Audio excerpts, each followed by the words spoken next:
So welcome एपियंस and जो last में हमने क्लासिकल मैकेनिक्स का एक लेक्चर देखा था उसमें हमने बात की थी और जनरल मोशन एंड उसके रिलेटेड थोड़े प्रॉब्लम्स देखे थे हमने। एक टाइम पीरियड ऑफ ऑसिलेशन है वो निकाला था कंपाउंड पेंडुलम का। अब यहाँ से चलते हैं आगे और बढ़ते हैं हमारे जो रिजिड बॉडी डायनामिक्स है उसके एंड की तरफ और शुरू करते हैं हम एक क्वेश्चन। और बिफोर दैट क्वेश्चन अभी हम बात कर रहे हैं कि रोलिंग मोशन किसे कहते हैं। ये क्वेश्चन है Lagrangian of rod suspended from one end and oscillates in vertical plane. तो ये अभी हम क्वेश्चन है वो बाद में करेंगे, लेकिन पहले उससे पहले बात कर लेते हैं रोलिंग मोशन किसे कहते हैं। So rolling motion is the special case of the general motion of round object. Okay, so rolling motion है वो किस तरह से डिस्क्राइब किया जाता है। देखो रोलिंग मोशन और ये जनरल मोशन ये सभी चीज़ें हैं वो हम डिफ्रेंशिएट इसलिए कर रहे हैं कि हमें कोई प्रॉब्लम है वो इजीली किस तरह से सोल्व कर सके। ओके, अदरवाइज कभी भी कोई स्फीयर है वो अगर रोल हो रहा है तो वो ऐसा नहीं बोलेगा कि मैं देखो रोलिंग मोशन कर रहा हूँ तो आप मुझ पे रोलिंग मोशन का ही फॉर्मूला अप्लाई करना है, या तो मैं स्लाइडिंग मोशन कर रहा हूँ तो आप स्लाइडिंग मोशन का फॉर्मूला अप्लाई करना। तो अब देखो, if object translate 2 pi r distance during one complete rotation then it is known as the rolling motion. So यहाँ पे क्या बताया जा रहा है, देखो पेरिफेरल एरिया है, यहाँ से शुरू करके आप ये पूरी सरफेस घूम के आएंगे तो ये इसको पेरिफेरी बोलते हैं और ये है हमारी रेडियस r। तो ये जो पूरा का पूरा डिस्टेंस मतलब कि यहाँ से इसको बीच में से काट के अगर हम इसको इस लाइन में कन्वर्ट करते हैं तो ये लाइन का जो डिस्टेंस होगा ये 2 पाई इंटू r जितना डिस्टेंस मिल जाएगा। क्लियर? तो यहाँ पे अब क्या हो रहा है कि देखो एक रोटेशन होगा पूरा का पूरा, तो ये पॉइंट है वो फिर से यहाँ आ जाएगा उस, तब ये जो डिस्टेंस है ओके, यहाँ पे ये जो डिस्टेंस है ये सेंटर ऑफ मास है, उसने 2 पाई r जितना डिस्टेंस है वो ट्रैवल किया होगा सेंटर ऑफ स्फीयर या तो सर्कल या तो रिंग कुछ भी बोल सकते हैं। अब यहाँ पे v equal to omega r और AC equal to alpha r। Okay, देखो v को जैसे ही आप डिफ्रेंशिएट करेंगे with respect to t, so d omega by d t आपको मिल जाएगा। D omega by d t है वो क्या होगा, angular acceleration. So acceleration of the centre equal to angular acceleration into radius. अब ये दोनों कंडीशन है किसकी, रोलिंग मोशंस की। अब यहाँ पे क्या होगा, देखो सपोज अगर हम इस पॉइंट की बात कर रहे हैं अगर, तो ये पॉइंट है उसकी इंस्टेंटेनियस वेलोसिटी है यहाँ पे ओमेगा r। ओके, ये घूम रहा है और सेंटर ऑफ मास है वो किस डायरेक्शन में, यहाँ पे इसकी कंडीशन क्या है, देखो VC इक्वल टू है यहाँ पे भी ओमेगा r। ओके, तो यहाँ पे देखो आप वेक्टर सम करेंगे तो ये दोनों सेम ही डायरेक्शन में है ओमेगा r। तो इसका वेक्टर सम आप करेंगे तो डायरेक्टली ही omega r plus omega r मतलब कि VC equal to 2 times VC हमें मिल जाएगा। अगर यहाँ पे बात करें तो मोशन सपोज इस डायरेक्शन में हो रही है तो यहाँ पे इंस्टेंटेनियस वेलोसिटी होगी वो इस डायरेक्शन में होगी, ये होगी ओमेगा r। और यहाँ पे v है, VC equal to omega r है वो ऑपोजिट डायरेक्शन में है, सो यहाँ पे 0 मिल जाएगा। तो यहाँ पे v इक्वल टू 0 मिल जाएगा। अगर कोई यहाँ पे पॉइंट है,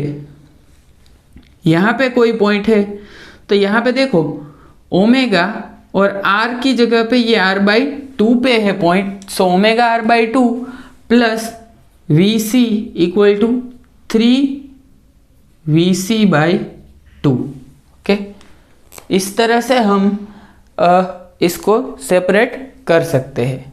क्लियर? तो यहाँ पे कोई भी डिस्टेंस पे पॉइंट गिवन है और कौन सी डायरेक्शन में मोशन हो रही है ये आप डायरेक्टली निकाल सकते हैं और देख सकते हैं। अब यहाँ पे जो स्टेटमेंट है वो देख लेते हैं कि सम इम्पोर्टेंट स्टेटमेंट है उसकी बात करेंगे। उसके बाद हम एक फॉर्मूला देखेंगे। तो फॉर्मूला के बेसिस पे 2 और 3 प्रॉब्लम्स देख लेंगे, लेकिन वो थोड़े एडवांस लेवल के होंगे, तो ये शायद आपकी जीसेट एग्जामिनेशन में शायद ना भी पूछे जाए। तो इंपॉर्टेंट पॉइंट्स क्या है, देखो, speed of lowest point is 0 if objects move on rough surface. So देखो, यहाँ पे ऑब्जेक्ट है वो रफ सरफेस पे मूव कर रहा है, तो v इक्वल टू यहाँ पे 0 मिल जाएगा। इसका मतलब क्या है कि फ्रिक्शन है वो स्टैटिक है। फ्रिक्शन स्टैटिक है, इसका मतलब है, मैंने देखो स्टैटिक फ्रिक्शन की प्रॉपर्टीज में भी मैंने बताया था कि if friction is static then its direction and as well as magnitude can be adjustable. Okay, so friction है वो अगर स्टैटिक है तो इसकी डायरेक्शन भी क्या हो सकती है, अगर ये इस तरह से मूव हो रहा है तो फ्रिक्शन है वो इस डायरेक्शन में लग रहा होगा। ओके, देखो, इसको इस तरह से मूव करने के लिए यहाँ पे यहाँ पे फोर्स है वो जिस डायरेक्शन में लगाना पड़ता है उससे ऑपोजिट साइड है वो फ्रिक्शन लगेगा। अगर एक्सेलरेशन हो रहा है तो देखो, कोई टायर है, ओके, यहाँ पे कोई एक टायर है, सपोज एक बाइक है, ओके, इसको बाइक कंसीडर कर लेना फिलहाल अभी।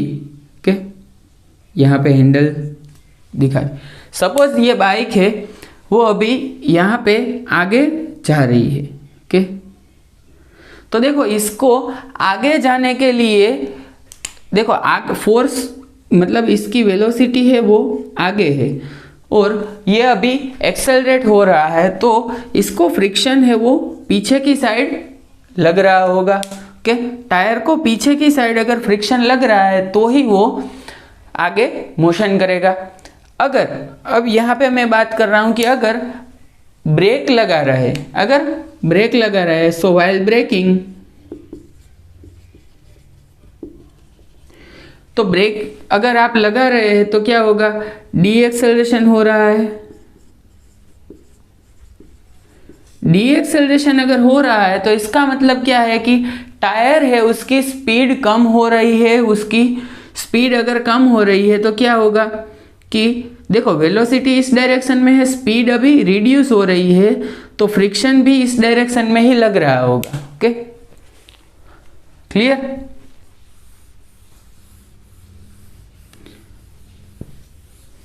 तो यहाँ पे फ्रिक्शन है उसके बेस पे कंसेप्ट आपको देखना होता है कि फ्रिक्शन है वो कौन सी डायरेक्शन में लग रहा होगा।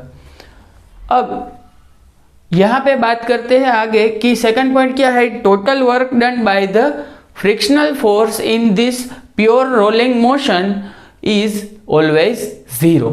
ओके, फ्रिक्शन है उस पे, उससे कोई यहाँ पे वर्क नहीं हो रहा है, वो वहाँ से कोई वर्क आपको नहीं मिल रहा है। सो अगर कोई वर्क नहीं हो रहा है तो ये फोर्स है वो आप यहाँ पे फ्रिक्शन फोर्स है। देखो, यहाँ पे मैंने एक स्टेटमेंट पहले दिया था क्लासिकल मैकेनिक्स के स्टार्टिंग में, जो बेसिक ऑफ क्लासिकल मैकेनिक्स में करवा रहा था न्यूटोनियन मैकेनिक्स में, तो एक स्टेटमेंट दिया था कि फ्रिक्शन की बात जब भी आएगी तब डायरेक्टली ही वो प्रॉब्लम है वो नॉन कंजर्वेटिव फोर्स के रिलेटेड आपका हो जाएगा।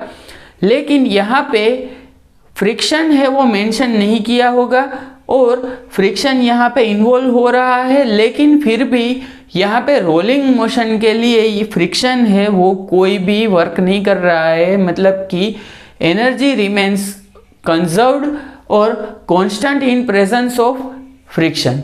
ओके, तो जनरली ऐसा नहीं होता है, फ्रिक्शन अगर होता है तो एनर्जी है वो कंजर्व नहीं होती है।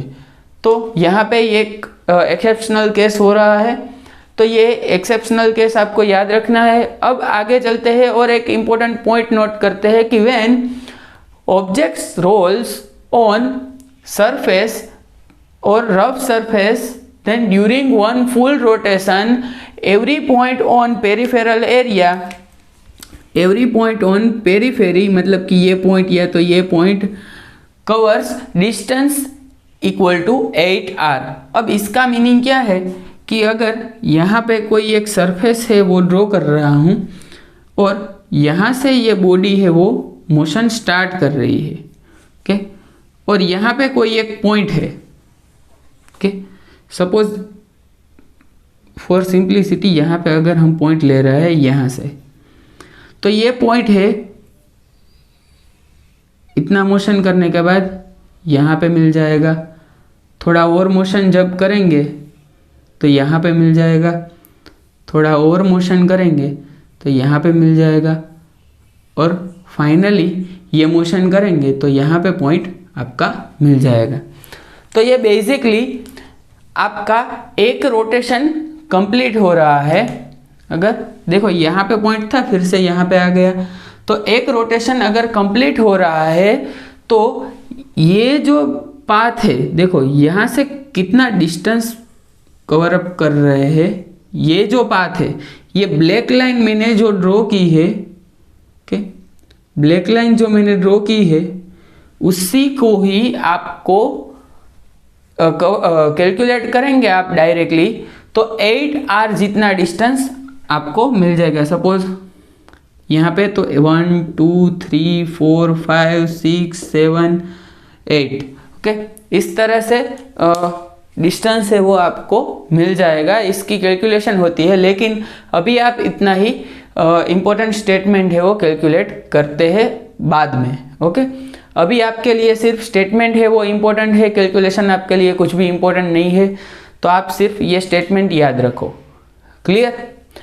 तो अब हम चलते हैं, ये पहले ये लाग्रांजियन लिख लेते हैं और बाद में चलते हैं एक फॉर्मूला डिराइव करते हैं, और फॉर्मूला डिराइव करके उसके बेस पे प्रॉब्लम है वो हम लिखते हैं। क्लियर? सो रोलिंग मोशन है वो रिजिड बॉडी में आपको इतना अभी जीसेट एग्जामिनेशन में कोई पर्टिकुलरली पिंच करके नहीं पूछा गया है रोलिंग मोशन में से क्वेश्चन, तो शायद ऐसा भी हो सकता है कि वो इतना इम्पोर्टेंस नहीं दे रहे हैं टॉपिक को, या कभी कभी ऐसा होता है कि अगर एग्जामिनर है उसका थोड़ा दिमाग घूम गया या दिमाग सटक गया, तो वो डायरेक्टली ही जो फ्रीक्वेंटली आस्क क्वेश्चंस होते हैं उसको छोड़ के जो टॉपिक्स बचते हैं उस पे चला जाता है, और तब इजी से इजी क्वेश्चन भी स्टूडेंट्स को हार्ड लगता है। तो यहाँ पे क्या बोला है कि रोड है, यहाँ पे सस्पेंडेड है, ओके, और ये ओसिलेट कर रहा है, ओके। सो सपोज ये ओसिलेट कर रहा है, तो यहाँ पे ओसिलेशन ही डायरेक्टली हम शो करते हैं।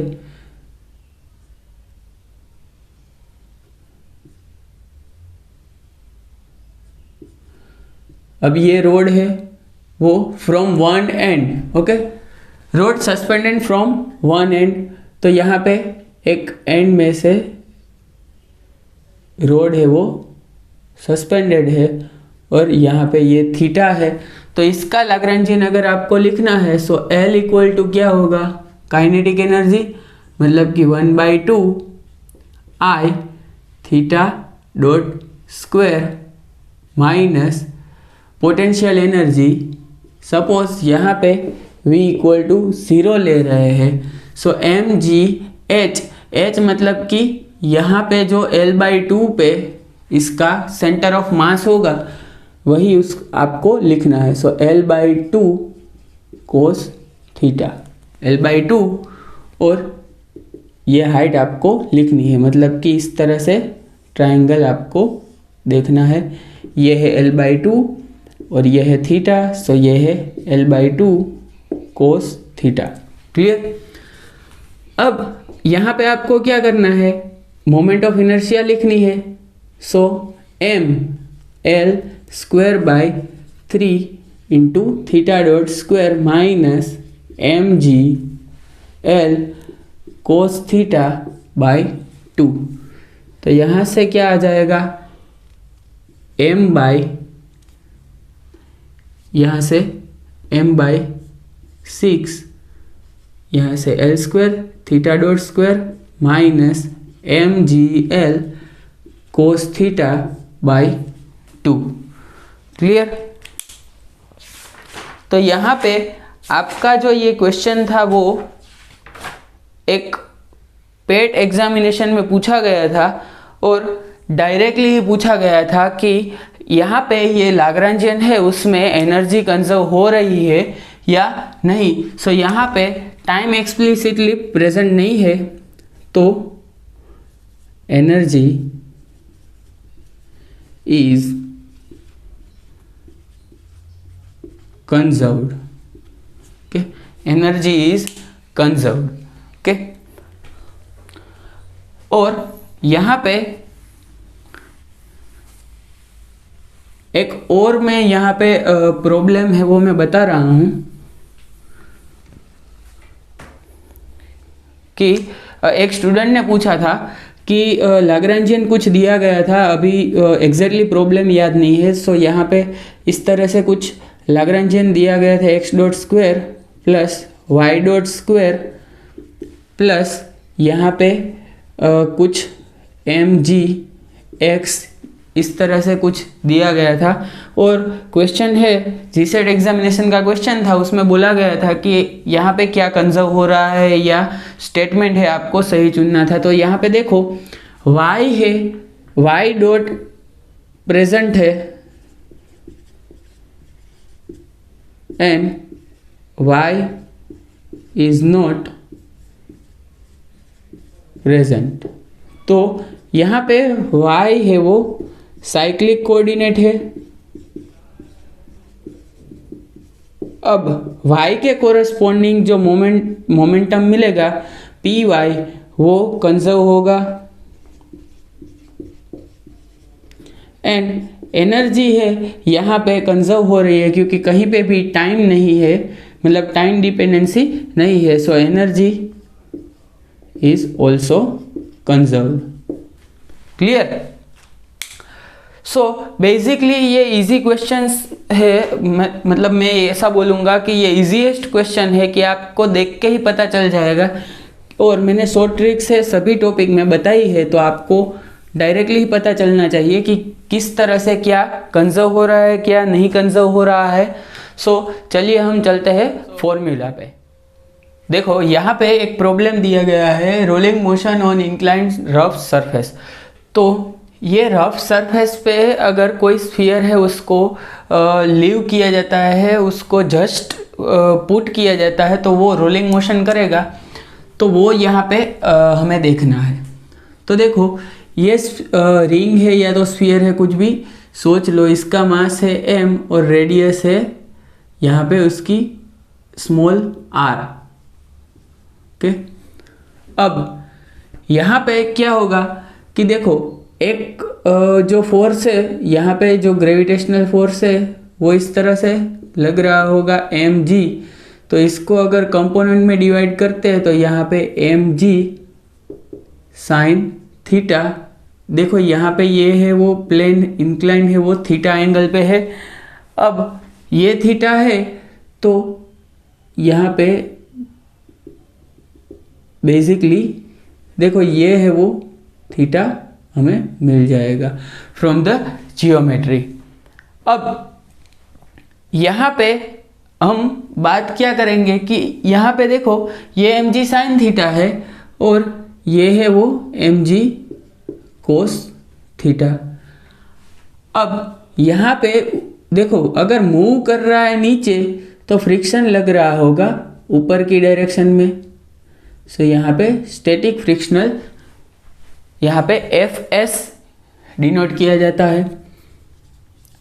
तो यहाँ पे net force F net equal to MAC।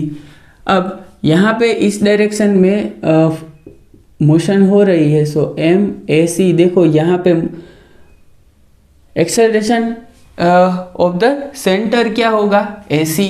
So F net अगर आपको लिखना है तो क्या होगा, देखो mg sine theta minus F S equal to MAC, इसको इक्वेशन नंबर 1 कहते हैं। अब हमें पता है टॉर्क इक्वल टू क्या होगा, फोर्स इनटू, देखो फोर्स और परपेंडिकुलर अगर R है, ओके, लाइन ऑफ फोर्स है वो परपेंडिकुलर टू द R है, तो R क्रॉस F करेंगे तो डायरेक्टली ही आपको क्या मिल जाएगा, FR मिल जाएगा, FR परपेंडिकुलर। लेकिन यहाँ पे देखो फोर्स जो लग रहा है वो फ्रिक्शनल फोर्स है, सो यहाँ पे FS और यहाँ पे रेडियस है वो R लिखना पड़ेगा हमें, रेडियस R। तो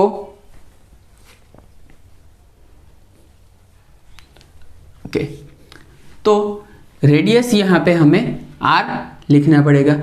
अब यहाँ पे फोर्स इनटू परपेंडिकुलर ये कर लिया हमने, तो अब यहाँ पे हमें पता है कि जो रिजिड बॉडी के लिए टॉर्क इक्वल टू क्या होगा, I into alpha, okay, I into alpha, IC लिख सकते हैं यहाँ पे, ओके। अब टॉर्क है, देखो टॉर्क इक्वल टू यहाँ पे FS इंटू R है, तो FS इक्वल टू क्या आ जाएगा, IC अल्फा बाय R। तो यहाँ से FS की वैल्यू मिल रही है, क्लियर। अब यहाँ पे देखो FS equal to IC alpha by R मिल रहा है, तो अब यहाँ पे अल्फा है उसको भी हम कन्वर्ट करके AC के फॉर्म में लिखते हैं। सो AC इक्वल टू क्या आ रहा है, अल्फा इंटू R।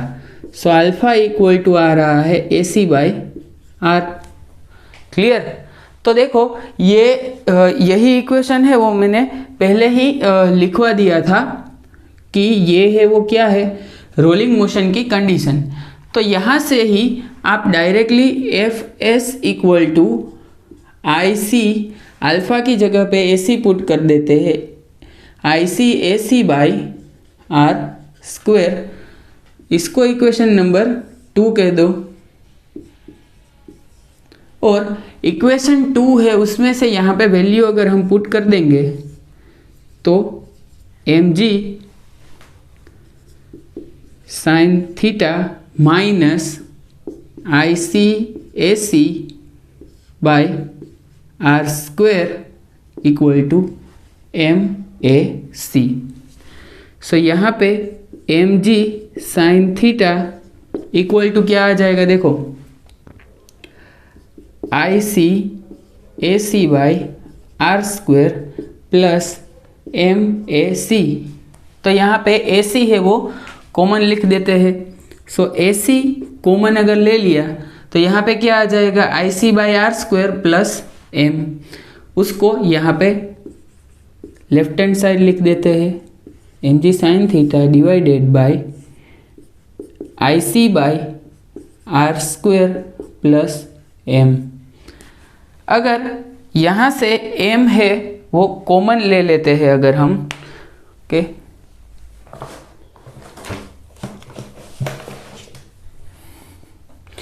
अगर यहाँ से M है वो कॉमन ले लेते हैं तो डायरेक्टली यहाँ पे देखो M कॉमन लेंगे और यहाँ से ऊपर भी M है तो क्या आ जाएगा, देखो G sine theta divided by यहाँ पे देखो IC by M R square.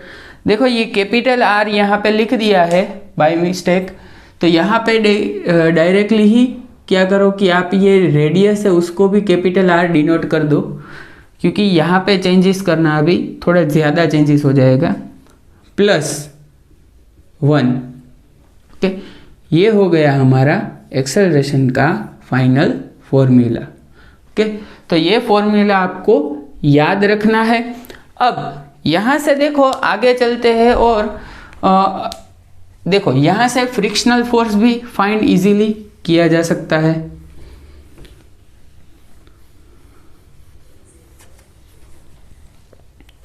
अगर यहाँ पे frictional force F S find करना है तो आई सी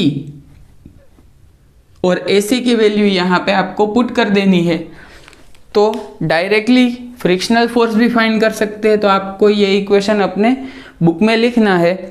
अब यहाँ पे देखो जी साइन थीटा, थीटा है वो एंगल का ये इंक्लाइंड प्लेन का एंगल है। मोमेंट ऑफ इनर्शिया कांस्टेंट होगा, जी कांस्टेंट होगा, एम कांस्टेंट है, आर कांस्टेंट है, 1b कांस्टेंट है। So basically a c is constant and यहाँ पे मैंने बताया है कि अगर कांस्टेंट एक्सेलरेशन है तो आप ये फॉर्मूला यूज कर सकते हैं to find the velocity, displacement और ये भी यूज कर सकते हैं। क्लियर? तो यहां से ही ये 3 फॉर्मूला से देखो ये कांस्टेंट एक्सेलरेशन के फॉर्मूला है। क्लियर? तो ये आप यूज करके कुछ भी फाइंड कर सकते हैं। क्लियर? तो अब यहां से देखो ये 3 फॉर्मूलाज याद रखने हैं, ये फॉर्मूला याद रखना है। अब यहां से आगे देखते हैं और एक क्वेश्चन है वो जनरलाइज पूछा जाता है।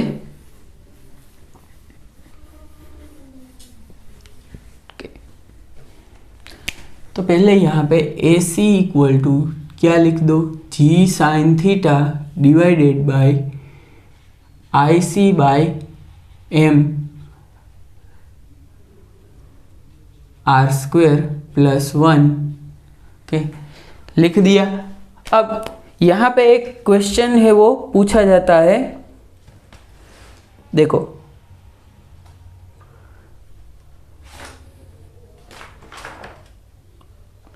आपको इंक्लाइंड सरफेस, देखो इंक्लाइंड सरफेस पे मोशन, रोलिंग मोशन कब पॉसिबल होगा?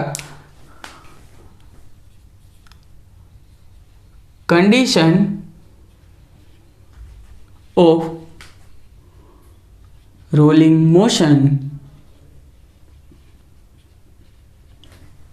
On inclined plane.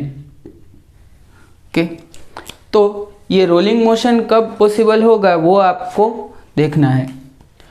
अब आप लोगों को पता है कि अगर फ्रिक्शन है वो म्यू एन, ओके, फ्रिक्शन है वो इक्वल टू या लेस देन म्यू एन होगा, तभी ही ये आपको रोलिंग मोशन देगा। अब यहाँ से देखो फ्रिक्शन है एफ एस, एफ एस की वैल्यू अगर लेस देन और इक्वल टू म्यू एन है तो ही यहाँ पे रोलिंग मोशन मिलेगा। तो यहाँ पे देखो एफ एस इक्वल टू क्या है, A C I C by R square के। अब I C by R square और यहाँ पे ए सी की वैल्यू लिखो g sine theta divided by I C by M R square plus 1 and less than mu. यहाँ पे देखो सरफेस के नॉर्मल रिएक्शन जो है वो n equal to m g cos theta यहाँ पे आपको मिलेगा। तो यहाँ पे म्यू और एम जी कोस थीटा मिलेगा। अब यहाँ पे ये जी जी कैंसल हो जाएगा और इस तरह से यहाँ पे लिख देंगे तो क्या आ जाएगा, देखो म्यू यहाँ पे ही लिखते हैं आई सी और जी कैंसल हो गया, M sine theta by cos theta equal to क्या आ जाएगा, tan theta divided by R square I C by M R square plus 1 which is less than और इक्वल टू म्यू। ओके,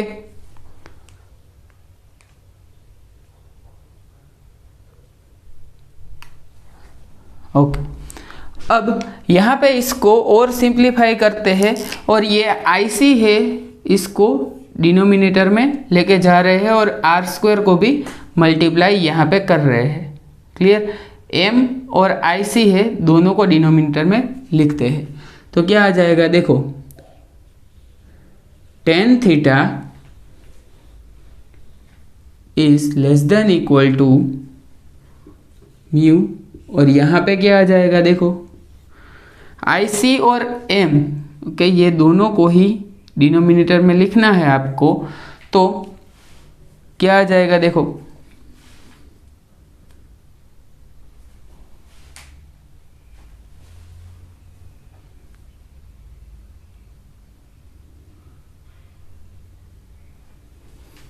यहां से एक काम करो, आईसी कॉमन ले लो और एम है उसको भी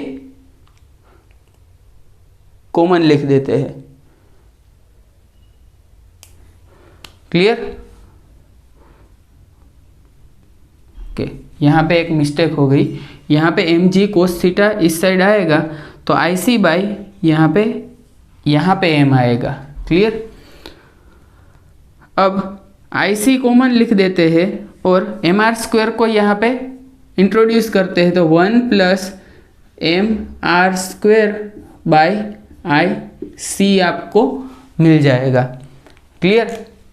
तो mu is greater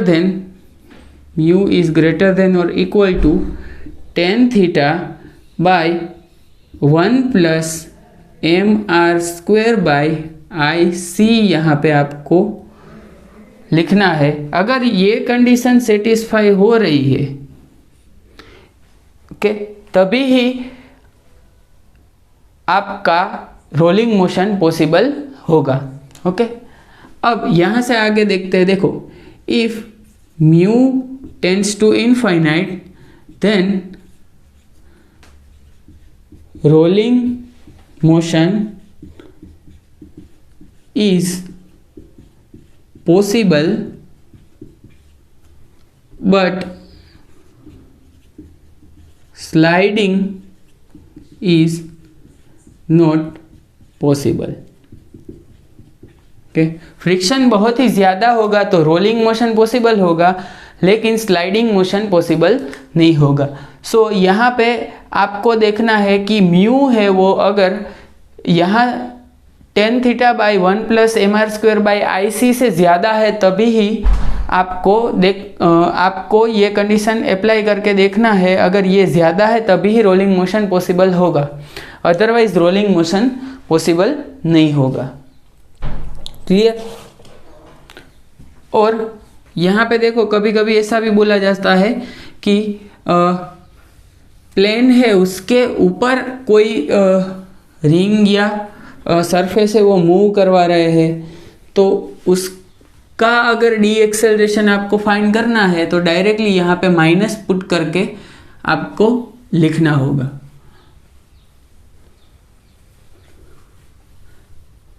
clear?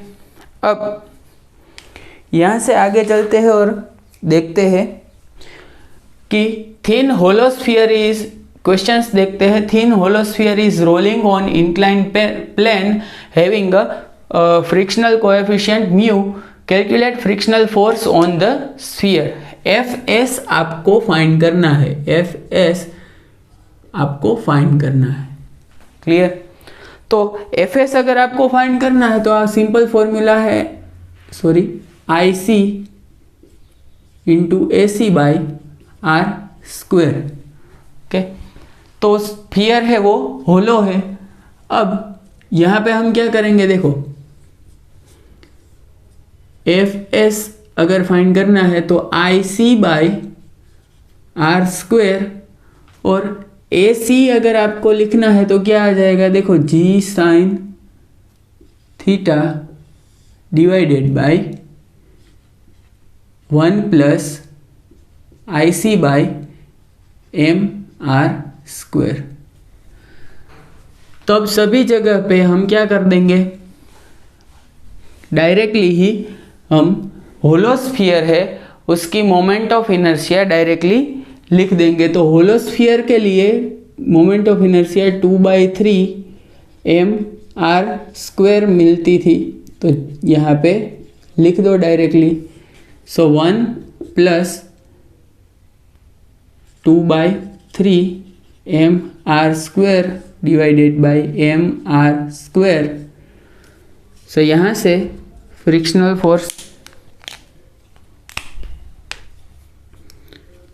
Force है वो क्या आ जाएगा, देखो यहाँ पे r² है तो ये r² कैंसिल हो गए, 2/3 mg sin theta divided bye 1 + 2/3 मतलब कि 5/3 यहाँ पे मिल जाएगा।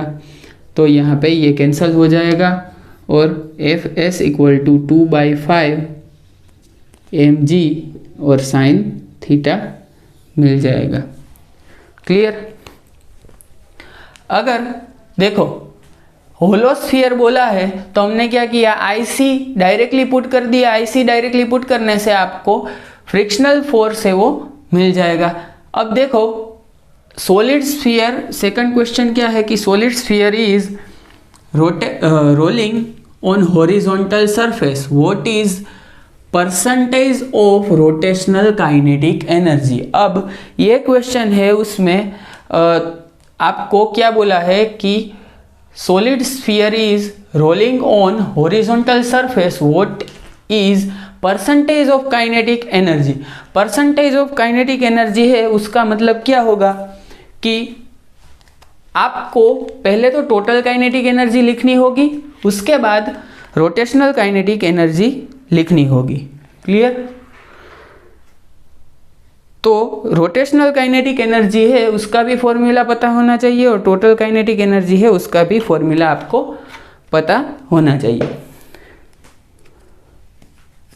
अब यहां पे देखो स्फीयर है सॉलिड, तो यहां पे टोटल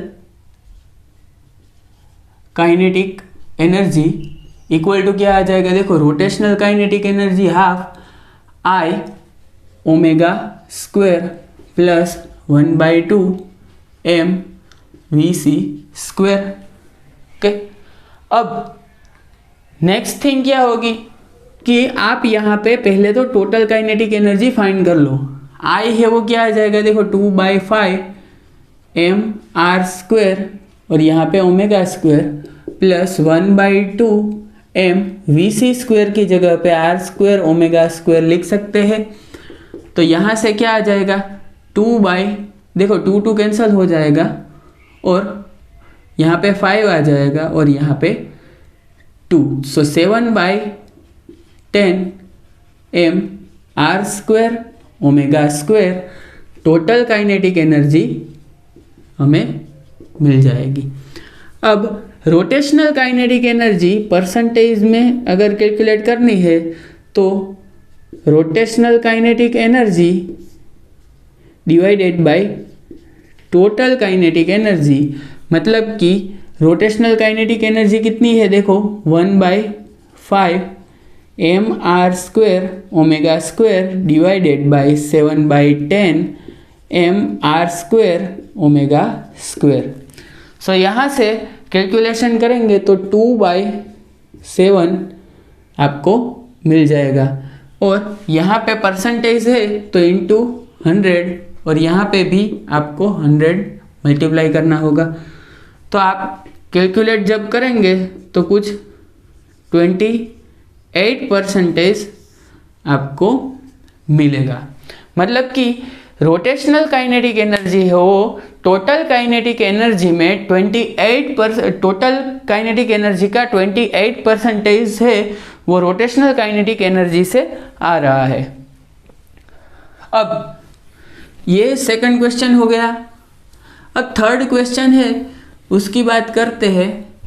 तो उसमें बोला गया है circular ring and disc, ring and disc starts rolling down on incline plane from same point, मतलब कि यहाँ पे एक रिंग को भी छोड़ा गया है और साथ ही साथ यहाँ पे एक डिस्क है उसको भी छोड़ रहे हैं।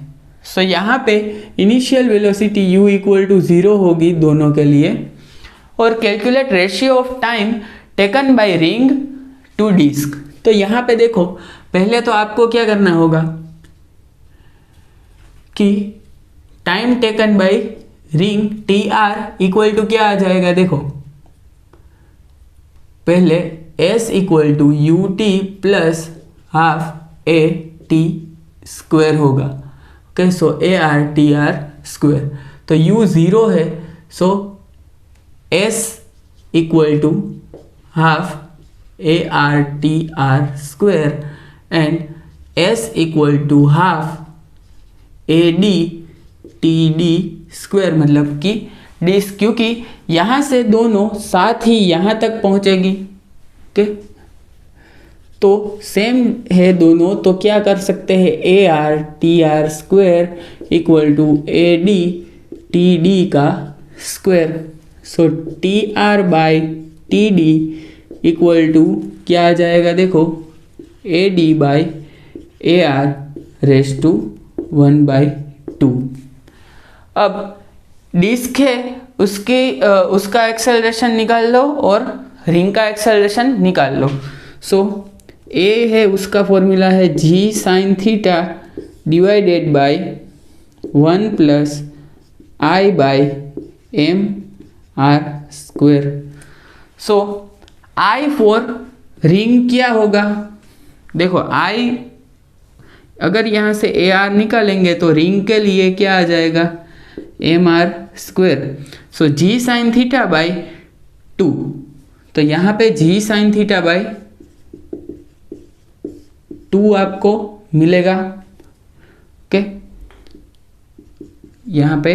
और अगर रिंग की बात करेंगे, सॉरी डिस्क की बात करेंगे, सो MR स्क्वायर बाई 2 मिल जाएगा।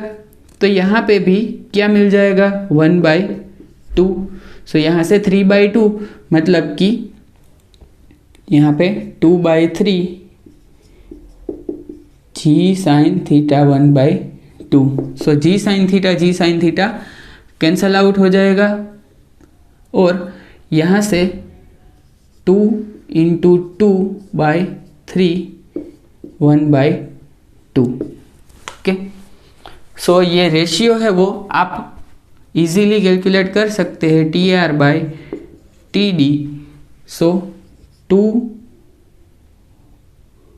Divided by √3। ओके, 2/√3 है वो इसका आंसर आ रहा है और ये करेक्ट आंसर है। सो इस तरह के क्वेश्चन से वो पूछे गए हैं एग्जामिनेशन में। तो एक और क्वेश्चन है, यहाँ पे आपको वेलोसिटी निकालनी है। ओके, तो ये क्वेश्चन मैं आपको होमवर्क में देने वाला हूँ, तो आप PDF में चेक कर लेना कि ये क्वेश्चन आया है कि नहीं। अगर नहीं आया है तो मैं आपको फोटो भेज दूंगा। क्लियर? सो बेसिकली अभी हमारा रिजिड बॉडी है वो कंप्लीट हो गया है और इसके बाद हम सेंट्रल फोर्स मोशन स्टार्ट करने वाले हैं। सेंट्रल फोर्स मोशन में थोड़ा आपको फोकस करना होगा, क्योंकि उसमें देखो 2 वे से अभी हम प्रिपरेशन कर रहे हैं। एक है हमारा एग्जामिनेशन अप्रोच और दूसरा है आपका कंसेप्चुअल अप्रोच। तो कंसेप्चुअल यहाँ पे मैं वर्बली में बता रहा हूँ, यहाँ पे हम बहुत ही ज़्यादा डेप्थ में नहीं जाने वाले हैं, क्योंकि एडवांस लेवल पे अगर हम जाएंगे तो आपको लगेगा कि यही मतलब कि प्रॉब्लम्स सोल्व करना ही हमारा जो मेन पर्पस होगा वो है।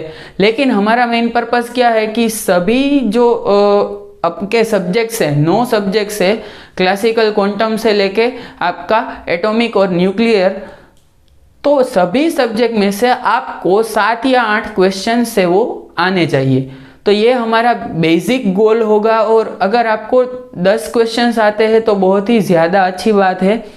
लेकिन पेपर अगर आप सोल्व नहीं कर रहे हैं तो अभी भी मैं सजेशन दे रहा हूँ, वार्निंग दे रहा हूँ कि प्लीज़ पेपर सोल्व करो, या तो मैं वार्निंग दे रहा हूँ, कुछ भी आप सोचो, कि अगर आप पेपर नहीं सोल्व करेंगे तो डायरेक्टली ही आपको एग्जामिनेशन में लॉस होगा, क्योंकि एग्जामिनेशन में अगर रिपीट क्वेश्चन पूछा गया और आपने नहीं पढ़ रखा है वो क्वेश्चन, कोई दूसरे जो स्टूडेंट्स आएंगे उसने पढ़ा है, तो वो डायरेक्टली ही विद इन 1 और 2 सेकंड उसका आंसर दे देंगे और उसको टाइम दूसरे क्वेश्चन के लिए मिलेगा। आप लोगों को अगर रिपीट हो रहे हैं वो भी क्वेश्चंस पता नहीं है तो आपका टाइम है उसमें 1 मिनट लगेगा या तो 2 मिनट लगेगा, लेकिन उसका टाइम आपका वेस्ट हो जाएगा उसमें। तो ऐसा नहीं करना है, आपको रिपीट क्वेश्चन है वो आने चाहिए। और मैं आपको ये बोल रहा हूँ कि आपको जीसेट एग्जामिनेशन के अब तक के लिए गए जो भी पेपर मैंने भेजे हैं प्रीवियस ईयर्स के, वो सभी के क्वेश्चंस और आंसर्स इतने आपको बार बार रिवाइज करने हैं कि वो क्वेश्चंस भी आपको पता होने चाहिए और आंसर भी आपको पता होने चाहिए। यही वे होगा आपकी एग्जामिनेशन को टॉप स्कोर में क्रैक करने का। एक होता है क्लियर करना, एक होता है क्रैक करना। तो आपको एग्जाम क्रैक करना है, सिर्फ क्लियर नहीं करना है। आपको सिर्फ सफिशिएंट वे में नहीं जाना है कि हाँ यस सेटिस्फाई हो गए हैं हम, इतना मिल जाएगा तो कोई बात नहीं है। लेकिन अगर आप जितना ज़्यादा क्वेश्चन पढ़ेंगे, जितना ज़्यादा उसका आंसर देने की ट्राई करेंगे, जितना आप फिजिक्स में ही इन्वॉल्व रहेंगे, उतना आपके लिए बेनिफिट होगा। अदरवाइज आपको ही लॉस होने वाला है, मेरा कोई भी लॉस नहीं है। ये जो हर एक वीडियो में मैं लास्ट में बोल रहा हूँ आपको 1 to 3 मिनट का लेक्चर दे रहा हूँ, ये पूरा लेक्चर कंप्लीट होने के बाद भी। तो यहाँ पे मेरा बेसिक पर्पस यही है कि आप लोग हैं वो सभी के सभी स्टूडेंट्स है वो एग्जामिनेशन क्रैक करें और सबसे ज़्यादा अच्छा रिजल्ट आए। ओके, अब तक तो गुजरात में हम सिर्फ अकेले ही पढ़ रहे हैं जीसेट एग्जामिनेशन का सिलेबस। अब तक किसी ने भी जीसेट एग्जामिनेशन का सिलेबस है वो इस तरह इंस्टीट्यूट खोलकर नहीं पढ़ाया है। तो ये इंस्टीट्यूट है, मेरा नहीं है, आप लोगों का ही है इंस्टीट्यूट और आप लोगों के लिए ही इंस्टीट्यूट है। सो आप इसका सिलेबस है वो जो यहाँ पे पढ़ा रहे हैं उसका कंप्लीटली पूरा का पूरा यूज़ करो।